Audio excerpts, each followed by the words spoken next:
இந்த முறை எங்கேயுமே தண்ணி நிக்கல. எங்க வரீங்க, எதை பார்க்க போறீங்க? தண்ணி நிக்கல.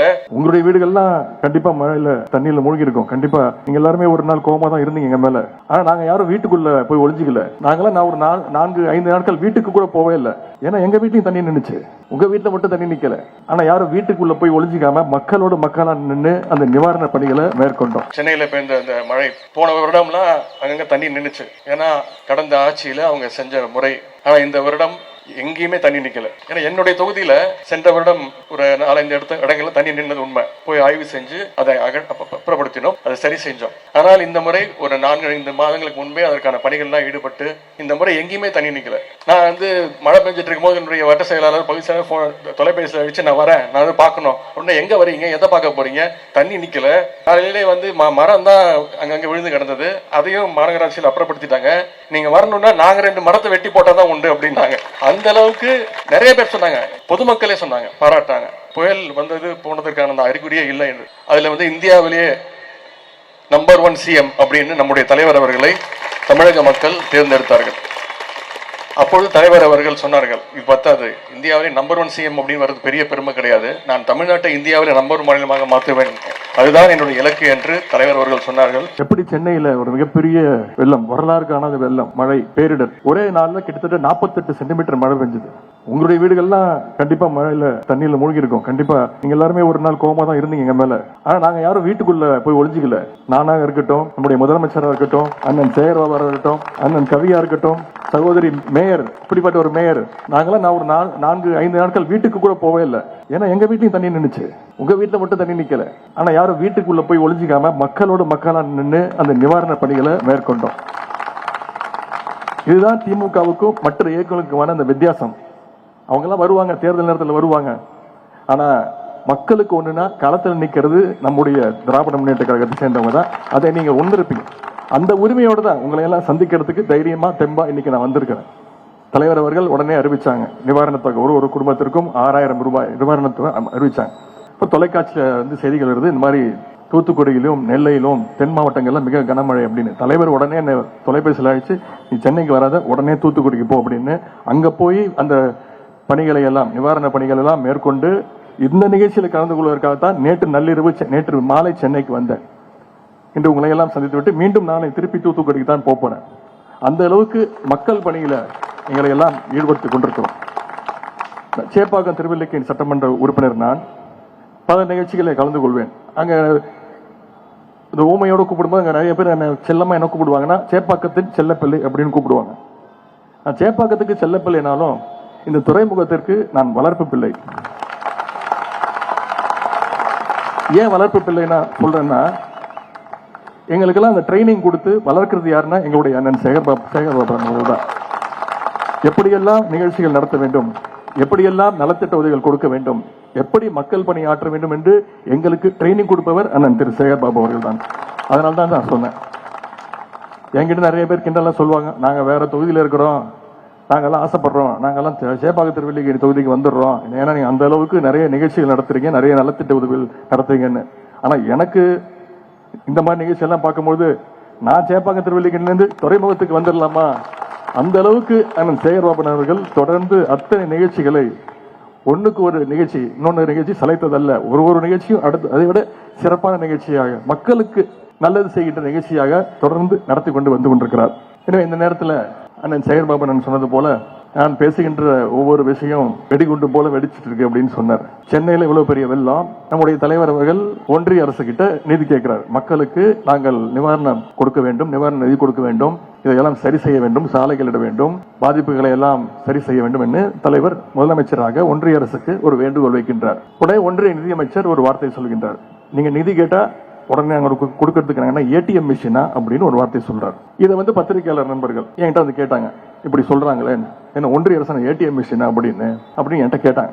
அதற்கு நான் சொன்ன பதில்னா, நாங்க என்ன உங்க அப்பா வீட்டு காசையை கேட்டோம், எங்களுடைய தமிழ்நாட்டு மக்கள் கட்டின வரி பணம், நீங்க கட்டின வரி பணம், டாக்ஸ், உங்ககிட்ட ஜிஎஸ்டி ஆகவும் டாக்ஸ் ஆகவும் கட்டின வரி பணத்தை தான் ஒன்றிய அரசு நமக்கு கொடுக்க மறுக்குது. இதைத்தான் நான் சொன்னேன்.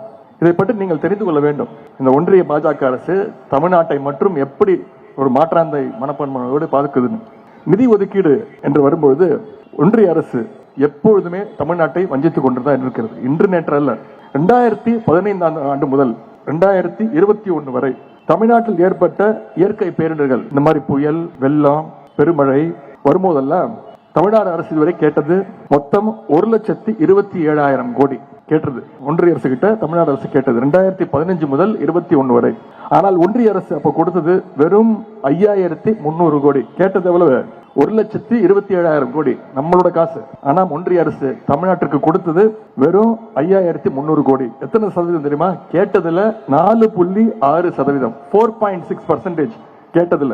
தற்போது சென்னை உள்ளிட்ட இந்த அதி கனமழை பாதிப்பை தொடர்ந்து தற்காலிக நிவாரண நிதியாக நாம் கேட்டிருப்பது 7,000 கோடியும், நிரந்தர நிவாரண தொகையாக 12,660 கோடியும் நம்முடைய அரசு கேட்டது. அதே போல திருநெல்வேலி, தூத்துக்குடி, கன்னியாகுமரி, தென்காசி மாவட்டங்கள்ல ஏற்பட்ட பாதிப்புகளுக்கு நிவாரண நிதியாக, அவசர நிதியாக 2,000 கோடி ரூபாய் தர வேண்டும் என்று முதலமைச்சர் அவர்கள் ஒன்றிய பிரதமரை சந்தித்து கோரியுள்ளார்கள். ஆக மொத்தம் நம்ம கேட்டிருக்கிறது இந்த 2 வெள்ளம், சென்னை வெள்ளம், தென் மாவட்ட வெள்ளம், ரெண்டுத்துக்கு சேர்த்து நம்ம கேட்டது 21,700 கோடி ரூபாய் தமிழ்நாடு அரசால் கேட்கப்பட்டுள்ளது. எவ்வளவு கேட்டிருக்கோம்? 21,700 கோடி ரூபாய். ஆனால் இதுவரை ஒன்றிய அரசு எவ்வளவு தெரியுமா கொடுத்திருக்கிறாங்க? ₹1 கூட கொடுக்கல. அவங்க கொடுத்தேன்னு சொல்றது 450 கோடி ரூபாய். சென்ற வருடத்திற்கு அது பேரிடர் வருதோ இல்லையோ ஒரு மாநிலத்துக்கு கொடுக்க வேண்டிய நிதியை கொடுத்துட்டு நாங்க எல்லாத்தையும் கொடுத்துட்டோம், இந்த கொடுத்திருக்கக்கூடிய 6,000 எங்களோட காசு அப்படின்னு மக்கள்கிட்ட புர்ரா விட்டுட்டு இருக்கிறாங்க. இதே குஜராத் மாநிலத்தில் 2021 ஒரு புயல் அடிக்குது. மறுநாள் ஒன்றிய பிரதமர் போறார். அவருடைய மாநிலம்ல போய் அந்த மாநில அரசுக்கு புயல் அடிச்ச அடுத்த நாள் கொடுத்த நிவாரண தொகை எவ்வளவு தெரியுமா? 1,000 கோடி ரூபாய். மேலும் பிரதமர் நிவாரண நிதியிலிருந்து உயிரிழந்தவர்களுக்கு தனியா 2 லட்சம் ரூபாய் பிரதமர் வழங்கியிருக்கிறார். ஆனால் தமிழ்நாட்டில் இவ்வளவு பெரிய ஒரு பாதிப்பு ஏற்பட்டுள்ளது. தமிழ்நாடு கேட்ட நிதியையும் அவர்கள் வரவில்லை, தமிழ்நாட்டு மக்கள் பக்கம் அவர்கள் எட்டி கூட பார்க்கவில்லை. ஆனால் பெயரளவில் பேரிடர் பாதிப்புகளை சந்திக்காத, மக்கள் தொகையில் தமிழ்நாட்டை விட குறைந்த எண்ணிக்கை கொண்ட குஜராத்திற்கு இதுவரை ஸ்டேட் டிசாஸ்டர் ரிலீஃப் ஃபண்டில் இருந்து 8,000 கோடி ரூபாய் அளவிற்கு கொடுக்கப்பட்டுள்ளது. ஒன்றிய அரசுக்கு கவனமாக கவனிங்க, ஒன்றிய அரசுக்கு நாம ₹1 வரி கொடுத்தா நமக்கு அவங்க திருப்பி கொடுக்கிறது எவ்வளவு தெரியுமா? வெறும் 29 பைசா. இந்த நவம்பர் மாதத்தில் மட்டும் 10,000 கோடியை ஜிஎஸ்டியாக தமிழ்நாடு செலுத்தி இருக்கிறது. நாம கொடுத்திருக்கிறோம் ஒன்றிய அரசுக்கு. நவம்பர் மாசம் மட்டும் 10,000 கோடி ரூபாய் நீங்க கட்டி இருக்கிறீங்க ஜிஎஸ்டியா. நமக்கு இந்த ஆண்டு மொத்தமே 9,000 கோடி தான் ஸ்டேட் டிசாஸ்டர் ரிலீஃப் ஃபண்ட் கொடுக்கப்பட்டிருக்கிறது.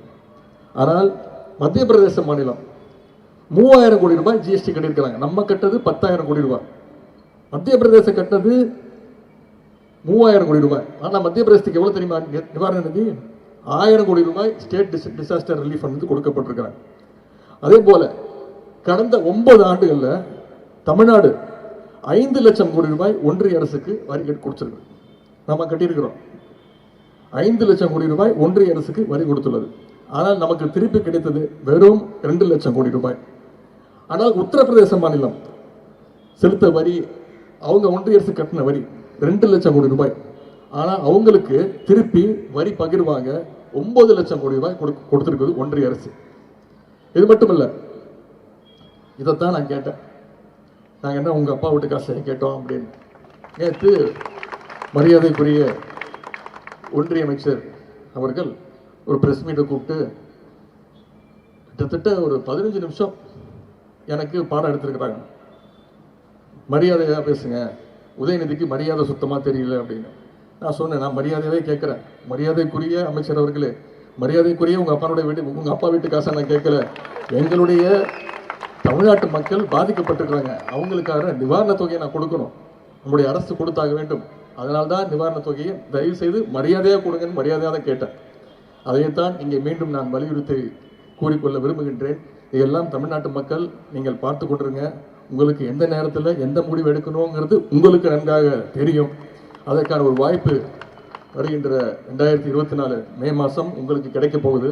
அதுல ஒரு சரியான வாய்ப்பை நீங்க பயன்படுத்தி நல்ல தீர்ப்பை அளிப்பீங்க என்று நான் கூறிக்கொண்டு, இதெல்லாம் எதுவும் தேர்தலுக்காக மட்டும் நாம் செய்கின்ற பணிகள் அல்ல. தொடர்ந்து நம்ம ஆளுங்கட்சியாக இருக்கமோ எதிர்கட்சியாக இருக்கமோ அதையெல்லாம் கருத்தில் கொள்ளாமல் மக்கள் பணியே நம்முடைய முதல் பணி என்று நாம் பணியாற்றிக் கொண்டிருக்கிறோம்.